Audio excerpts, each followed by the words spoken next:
part of the church in sending missionaries to the world, now is a mission field. The second great opportunity is one that you're familiar with. It's called the 1040 window, and it's basically that part of the globe in the world where we have so many Muslim nations.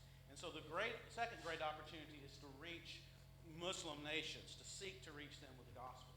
The third great opportunity is in the global South church. That is where the church is in Africa, sub-Saharan Africa, Latin America, and in those areas of the world and parts of Asia as well, the church is exploding. Okay? So just remember those three as we go through and as we consider what World Witness has now called the Barnabas Ministry. The Barnabas Ministry is a discipleship and support ministry of the church. Its purpose is to encourage, train, mentor international pastors and present and future leaders, particularly in two countries, Pakistan and Rwanda. And then second aspect of it would be to also be an encouragement and resource, particularly me, to be an encourager and a resource for many of our World Witness missionaries who are in Europe. The work started about 14 years ago, as Jim mentioned earlier. I was pastoring the Westminster Church in Albemarle, North Carolina. I don't golf, I don't play tennis, I don't have any sort of hobby like that, but I did have a little bit of time. And so I went to the executive director of World Witness, who at that time was Frank Van Dalen. Any of you know Frank? Okay. Frank the Kiwi, just a wonderful guy from New Zealand. Frank, if you don't know, was a World Witness missionary in Pakistan for 10 years in the big city of Karachi, and responsible for basically starting a whole presbytery. Well, then Frank was called to be the executive director of World Witness off the field for Pakistan.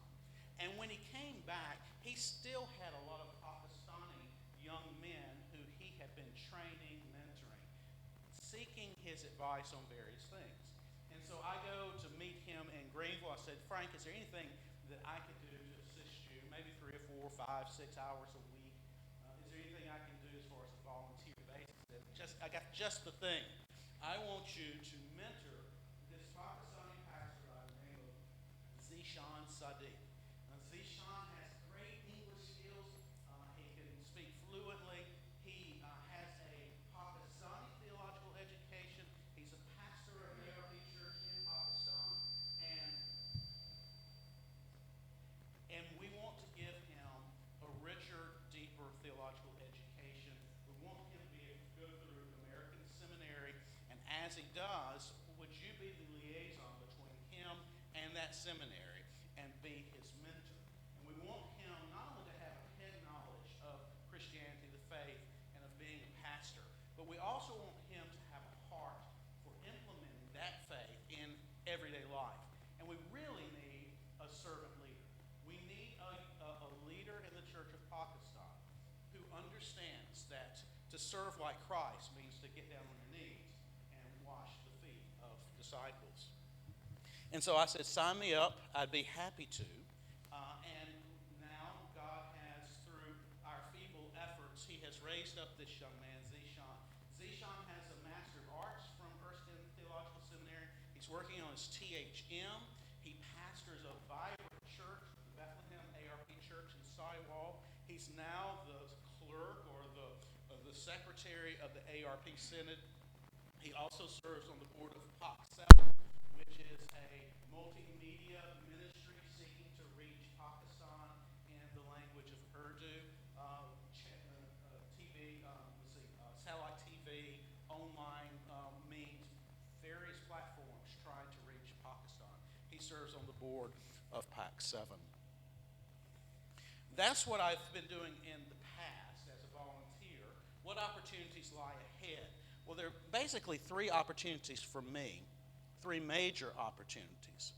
The first is to continue doing something that I began when I was working with Zishan, and that is to work with our European missionaries. When I started working with Zishan, Frank said, I want you to go about every 2 years to Pakistan, spend a week or 2 with Zishan there in his home so I did. And I'm not the smartest camper in the world, but on that first trip, I figured out it's a long way to Pakistan. I mean, it takes a long time to get there. And there's, and I figured out, well, instead of spending about 6 hours in Dubai in an airport, why don't I fly instead to Europe and visit some of our European missionaries? Spend a couple of days, get somewhat adjusted to the shift in time, and then travel on to Pakistan. So I began doing that, and I would travel and I would meet and spend 1 or 2 days with many of our European missionaries. And it was a refreshing time for me, and I think it was an encouraging time for them as well. So that aspect of the work is going to continue, and it's actually going to be amplified. I'm supposed to be sort of the team leader for about half of our missionaries in Europe. What I want to do is be a resource for them, help them strategize about their church planting efforts, and just be an encourager to them, their faithful efforts. You might recognize the Goodmans. I believe I saw the Goodmans card out there. The Whitties and Michael and Laura Cochran from our church in Huntersville. That's the first opportunity. The second opportunity is Pakistan. It is to continue the work in Pakistan, and it would be working with Zishan, continuing to work with him since he is one of the leaders of the Pakistani Senate. Searching for the next Zishans. We really need at least half a dozen of these men who are well-trained, who are humble, who are servant leaders in the ARP Synod there. And one of the things that we're going to be doing is developing and leading a pastoral and leadership training program for those men. And we're going to be aiming at not just the Pakistani pastors, but their elders and that next generation. It's really that next generation that we really seek to capture. And so one last thing about Pakistan is I'll be also working with our school system there. The pastoral leadership aspect of it is going to be a modular conference type of program where we will go, Lord willing, 3 times a year, 2 to 3 times a year, teach an intensive week-long sort of class in Saiwal, which is kind of about 2 hours southwest of the cultural capital of Pakistan, which is Lahore, about 8 hours northeast of Karachi, which is on the coast, which is the business capital of Pakistan. So we'll probably spend at least a week there each time, and then maybe a week in Karachi one time and a week in Lahore the next time. Do that 3 times a year, 2 to 3 times a year, and in between, connect the Pakistani men that we are training with some American pastors and elders, and let them do some of the same sort of things that I've done in the past with Zishan, staying in correspondence with them, encouraging them, praying for them. Why such a training program in Pakistan? If you've been in ARP long, you've heard Pakistan, Pakistan, Pakistan, Pakistan. We've been there since the early 1900s.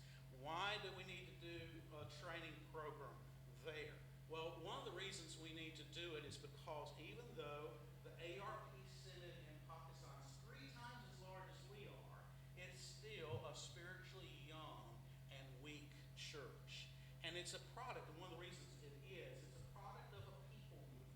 If you know your missions history, you know that out of the lowest caste of Hindu Indian society, there were some conversions back in the late 1800s, early 1900s. Out of that lowest rung, lowest caste, the street sweeper caste. And what happened was, God in His providence worked in the hearts of several of the leaders of that caste. And as soon as those leaders profess faith in Christ, it's kind of a tribal system. And so as soon as a leader says, I'm a Christian, what do all the members of the tribe call themselves? Christian. They're Christian in name, but they're not necessarily Christian what? At heart. Okay? And so that has ongoing ramifications and ongoing problems. And we need some good, godly leaders in that church, seeking to evangelize the church, but also to encourage the church to be a light to their Muslim neighbors. That's one of the problems. The other problem is it is a tribal culture. It's a shame-based culture. And within that culture, Christian culture, is a very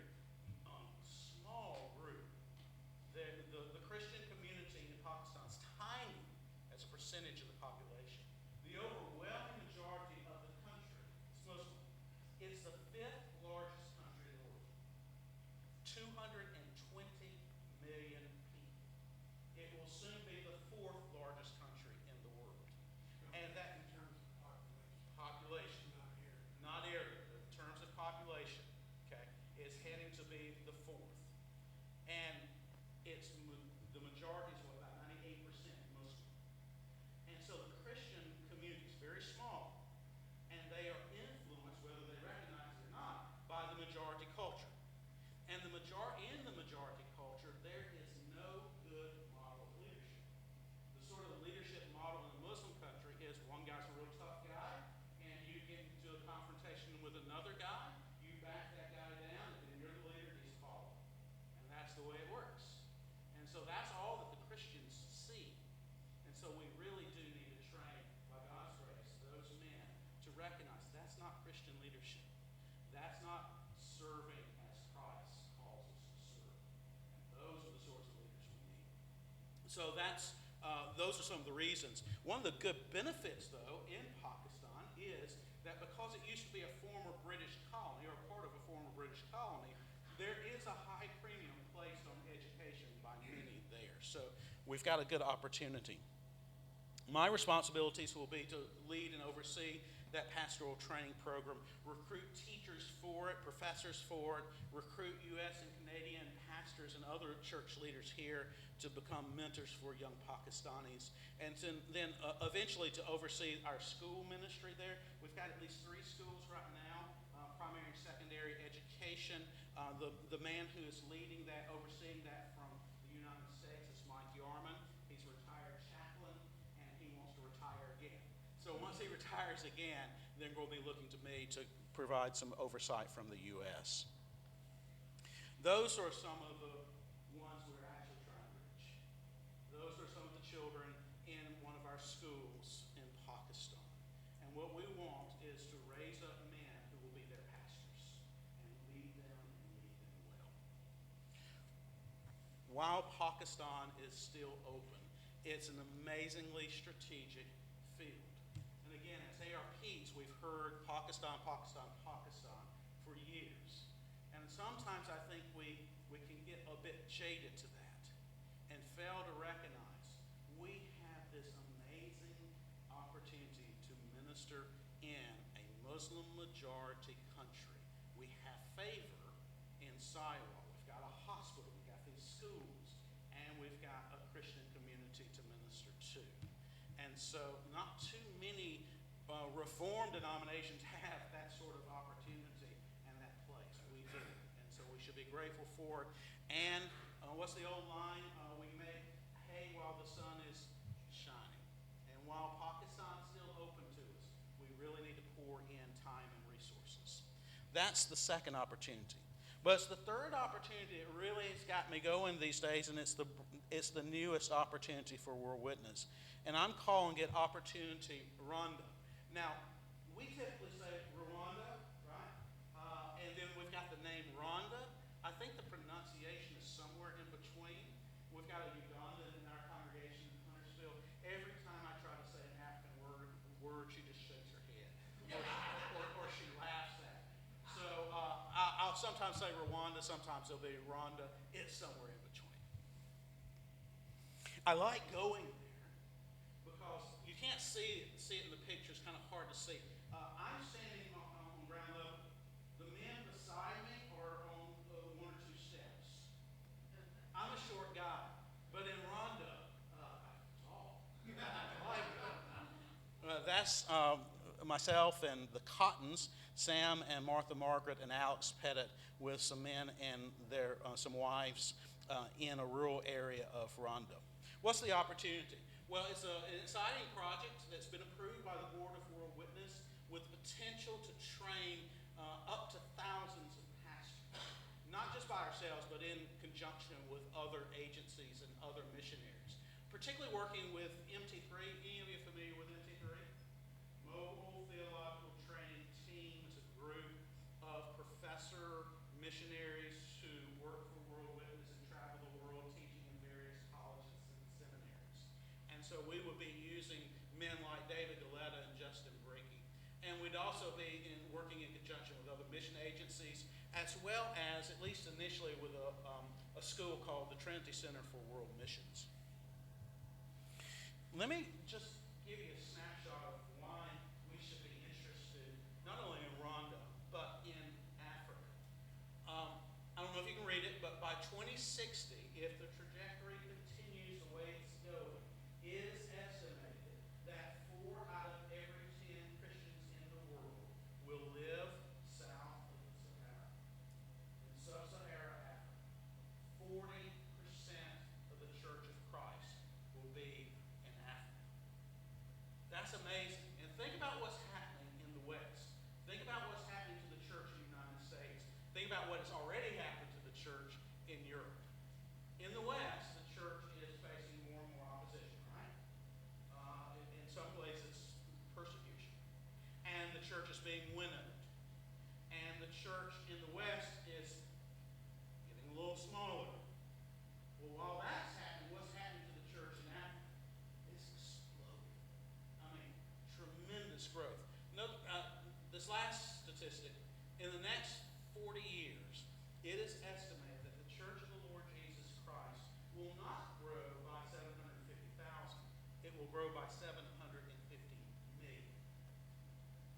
In the next 40 years, 750 million new Christians in Africa. That's an amazing statistic. Is that because of evangelism, or is it because of tribalism, or a combination of those? I think it's a combination of those. I think really that, praise be to God, because it's not just in Africa, it's in Latin America too that we're seeing a lot of growth. Some of it is tribal, but a lot of it is true conversion. Now, hold that thought, okay? Africa soon will become the center of the Christian world. But the question is, what kind of Christianity will be believed, will be held in Africa? That's Africa in general, but why Rwanda? What's this connection with this tiny little country? It's about the size of Maryland, somewhere between Maryland and South Carolina, okay, to give you an idea of the size of the country. It's a fairly complex story. I'm trying to shrink it down as best I can to basically 6 components. The young folks, you probably have no idea what happened back in the 90s. But back in 1994, there was a genocide in Rwanda. There were many survivors, but there's one survivor that is of particular interest to our story and his connection with Erskine. Then his ministry to children in Rwanda. Then from his working with children to his thinking about their families and homes and then churches and then pastors. Then his partnership with ARP Church, and then lastly, the government. Those are 6 components of the story. In 1994, those of you who are old enough to remember we started hearing about this country that we probably hadn't ever heard of before. And the reason we heard about it was because there was a genocide taking place. 100 days of sheer terror. Now, there's been a lot that had gone on to prepare for that genocide. A lot of terrible things. But the last match that was lit and then thrown on the pile of wood that then became genocide was the downing of an airplane that had the president of Rwanda and the president of Burundi on it. As soon as that plane crashed and was brought down, and those 2 men were killed, many young French-trained Hutus with machetes in hand were unleashed upon their country. And they went throughout their country mutilating and killing moderate Hutus and the rival tribe Tutsis, to the point that about 1/10 of the population was dead within 100 days. And in addition to that 1/10 of the population, there were many who were maimed for life. If you go to Rwanda, if you see somebody that's basically 28, 30 years old or older, they survived the genocide. And it's nothing to see people on crutches, people in wheelchairs, people with stumps, and you know that they were a survivor of the genocide. Imagine 1/10 of the population of the United States dead in 100 days. That's what happened in Rwanda. And bodies were strewn all across. It's a beautiful country. Bodies strewn all across that country.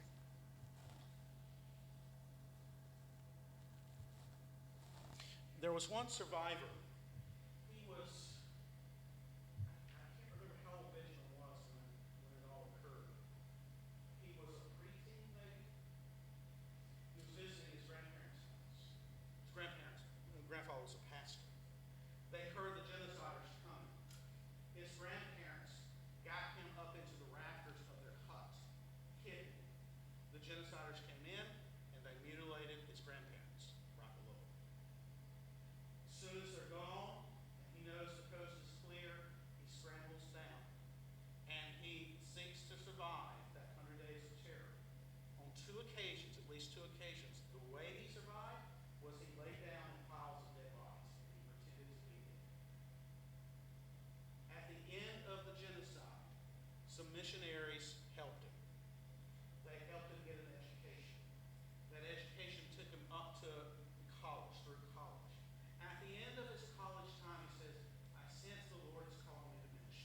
get a theological education from an American seminary. So he sends off, he finds as many addresses of American seminaries as he can get.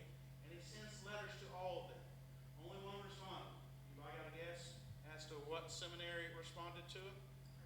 Erskine.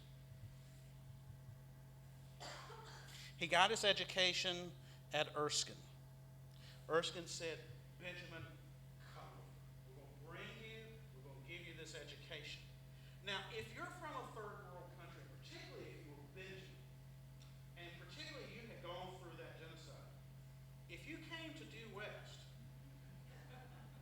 one is a culture shock, but two, you're loving life, right? Do you want to go back? So many people who come from the third world to the United States for an education never go back. Benjamin went back. After receiving his education, after developing a network of ARP contacts, he returned home to Rwanda. And by the way, that's a photo of Rwanda. Why? Because Benjamin had a heart for orphan children. He had a heart for poor children.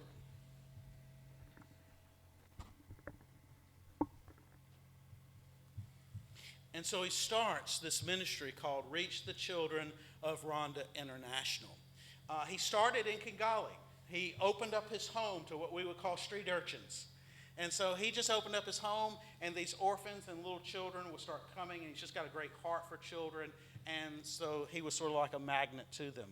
And that work spread from Kigali to a rural area in the western part of the country, pretty close to Uganda and the Congo, to this rural district, and particularly to a town called Nabahu.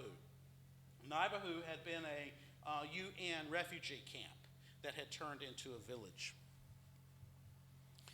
And now in that former UN camp, there's this beautiful school reaching 300 children, providing a quality Christian education, school uniforms, insurance for the children and their families, some meals, and other needs as needed, other issues, other things that they can provide.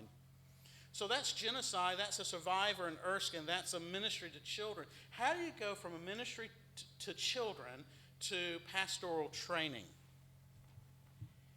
How do you do that? By having a heart for the children you're seeking to minister to. How many of you are teachers? Any teachers in the room? Okay. If you're a teacher, you know, if you're a good teacher, you love students. And you care for the students. Well, you should. At least some of them. Now, some of them you might not, but for the majority, yeah, you've got a heart for them, you know? And if you're a teacher, your students, you know, are bringing problems to school, and where are those problems coming from? Home. Okay? And so Benjamin has a heart for his students, and those students started coming, and they've got problems, and he's trying to think of how he can address those problems. And so that leads him to starting a home visitation program for all of his teachers. All of his teachers go and visit the homes of their students. And when he got to the homes of the students, he recognized those families have needs. Let me give you an example. We went on a home visitation when we were there with Benjamin. We go into 3 different homes. The first home had a mud floor and volcanic rock. The second home we went into had a cement floor, 2 rooms. All right, this is what were in the 2 rooms. The first room, there's a clothesline diagonally across the room, and a little wooden stool. That's it. Second room we go into, there were 2 pillows and a few blankets. Who lives in that home? A mother and 5 kids. A mother and 5 kids. And that mother, when we came in, we went and we sought to pray with her. As soon as we come in, she begins confessing. She said, I got to confess, I got to tell you how tempted I am just to abandon my children and go to the city. Because I can't stand watching my children go hungry. And so Benjamin recognized those sorts of needs. And so then he says, well, who do I go to? So he goes to the churches. Says, hoping that the churches can help. And then when he gets to the churches, he recognized their needs there too. and particularly the pastors. The pastors need training. The pastors need help to be the leaders of those congregations, to help in ways like I'm talking about with that lady and her children. So that leads Benjamin to go back to his network of ARP contacts. He goes to the ARP churches he's aware of, and he solicits people to support children. RCRI is a child sponsorship program. How many of you have heard of Compassion International? You know, that's a well-known one. It costs a good bit per month to sponsor a child through Compassion International. You can sponsor one of these children for $20 to $25 a month and provide their education, their clothing, some food, insurance for their family. It's an amazing opportunity. So he networks with his ARP contacts. And then he turns to World Witnesses and says, can you help me train pastors? And so MT3 has been working in Rwanda for a couple of years now. And then that leads us lastly to a benevolent president. Think about Rwanda and potential trouble spots. You've got many Hutus who are still processing guilt for their involvement or their connection to those who committed genocide. And you got Tutsis who are still processing what? Grief. And some of them processing anger. And there's always the potential for those tensions to flare back up. You also have the problem in all African countries, particularly sub-Saharan African countries, of Western prosperity gospel peddlers going and saying, oh, if you just have enough faith and you give me a certain amount of money, then the Lord's going to heal you. Or the Lord's going to provide you all the money you need to feed those 5 children. And those prosperity gospel peddlers prey on the poor. You also have the issue of syncretism. What's syncretism? That's the blending of other religions with Christianity. How does that happen? Quick story. A young man is converted in Africa. Not an unusual story. Converted. And he's all excited about the Christian faith. So he shares his faith with a couple of his friends. And 2 or 3 of those friends become Christians. And they're all 3 or 4 of them together. They're looking at one another. What do we do next? I don't know. I think we should be a church. Okay, we're a church. What do we do next? Well, I think we got to have a pastor. Who's going to be pastor? Oh, the guy who first came to Christ. You're a pastor. And he says, okay, I'm the pastor. Now what do we do? Well, I think churches gather together to do what? Eat, fellowship. What else? To worship. Okay, let's worship. What should we do in our worship? Well, you know, it's been really dry. We've been going through a drought. Why don't we start our worship service praying to our ancestors that they would give us rain? Now, we kind of scratch our heads and say, how in the world do they not know? You don't pray to your ancestors. You pray to God. But what's that person doing? He's blending what he's known in the past with this little bit of Christianity that he knows now. And that sort of problem happens all over. And then there's also the rise of Islam in Rwanda as well. In steps a ruler, President Paul Kagame. Paul Kagame wants Rwanda to be the Singapore of Africa. That means a very prosperous country. That means a clean country. That means a safe country. That means a very controlled country. And it's becoming just that. That's the capital. Here's a street in one of the major housing areas of Kigali. Look at that street. It's gorgeous. And it's clean. It's immaculate. They have a once-a-month work day. Every citizen of Rwanda, on a particular Saturday of every month, they do community service. They clean streets. They do other community projects. That's their life. Now, what may hinder that ongoing progress to be the Singapore of Africa? Well, anything that could reignite the friction between Tutsis and Hutus. Charismatic, shyster sort of leaders coming in saying, hey, I'm a pastor. I'm gathering a flock, a congregation, and then using that congregation for personal gain or for political ends. Strife between Christians and Muslims, or any poor standard in any aspect of life. So, what's one of the things that Paul Kagame and the government of Rwanda are trying to do to keep the lid on something that could potentially boil over? Well, they institute a law.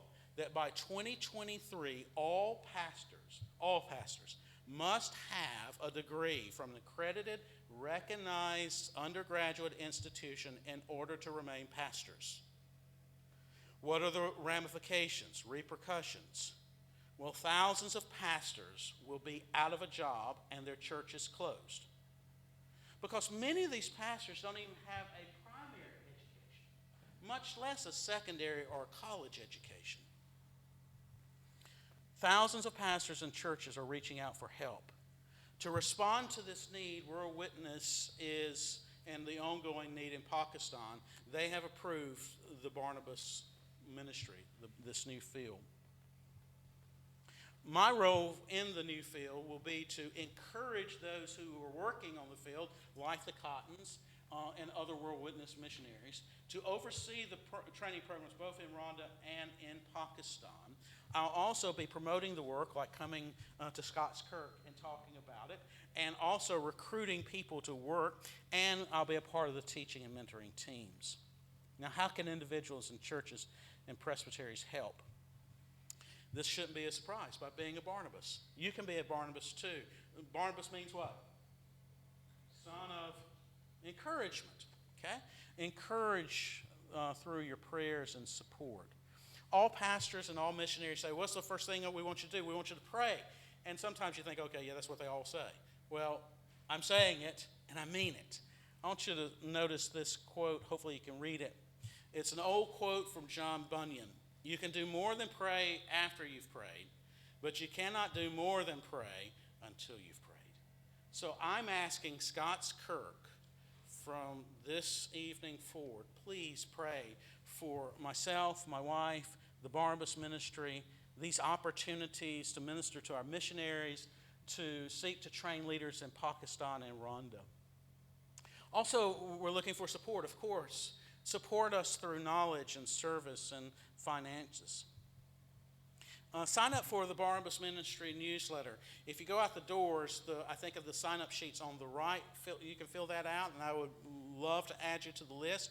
Or you can even get out your cell phone right now. I think that's appropriate. And you can, if you do email from your cell phone, you can send an email to lees@worldwitness.org and say, add me, and I would be glad to add you.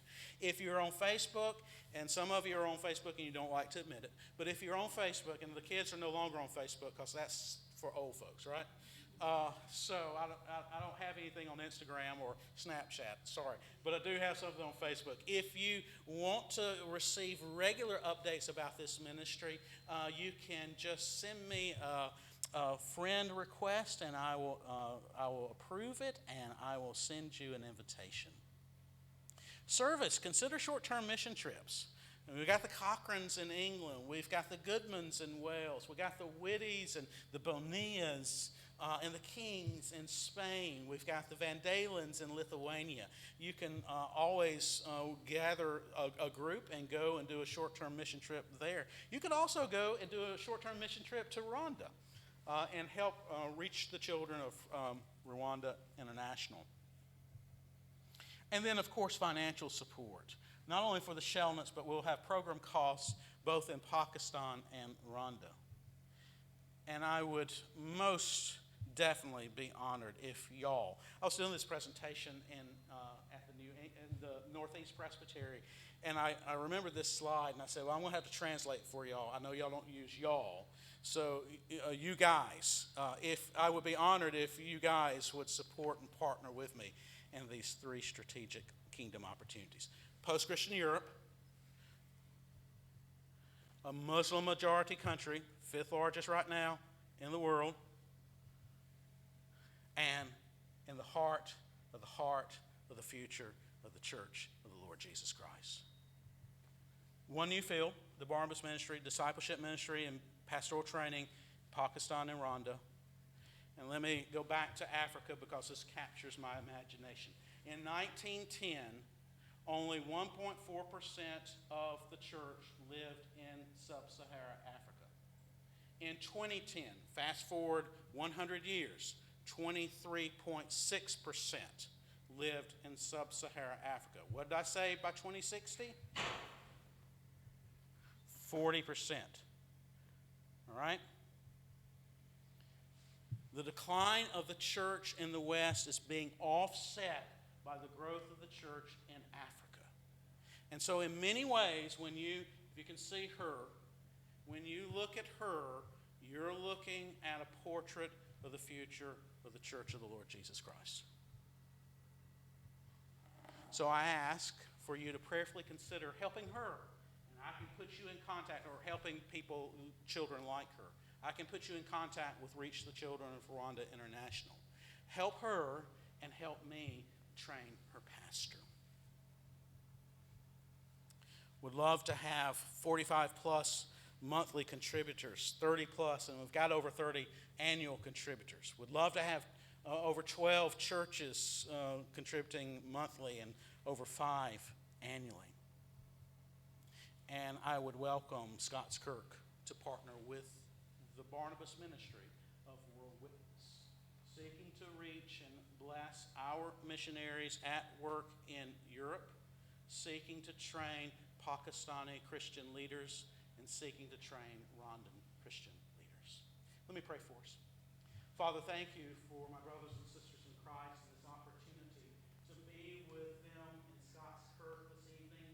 Thank you for giving us this opportunity to consider what you are doing in the world, building up your church. And we thank you for the promise that comes to us from Christ that the gates of hell shall not prevail against your church. We pray this in Jesus' name. Amen. Any questions? Pakistan, Rwanda, Europe? Yes, sir? I have a question. So I know we in the past received literature about Barnabas Ministry. Yeah. Is that the same?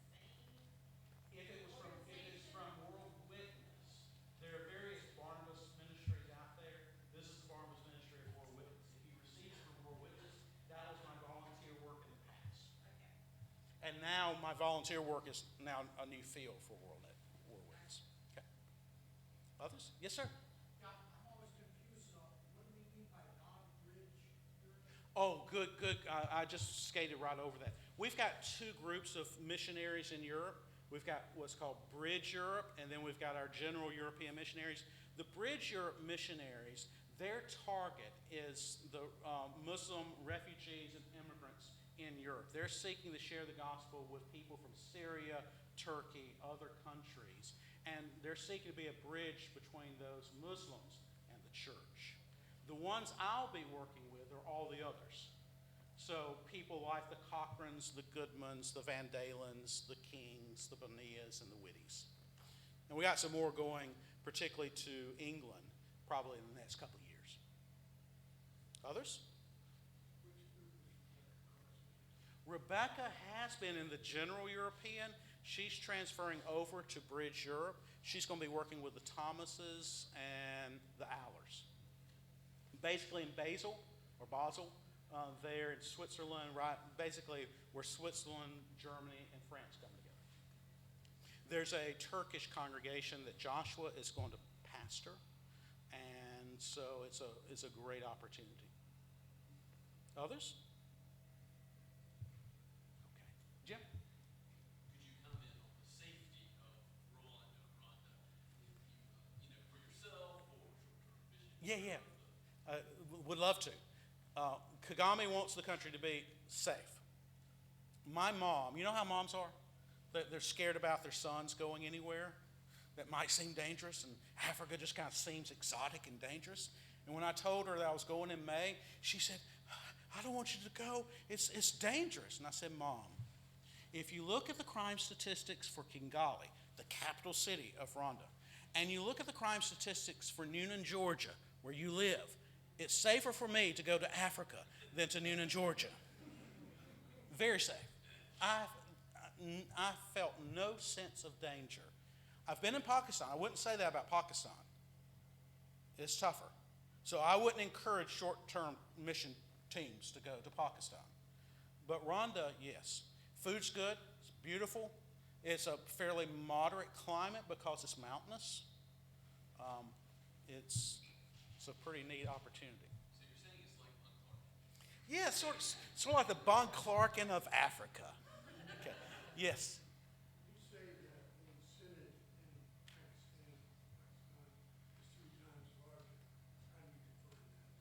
sheer numbers on their rolls.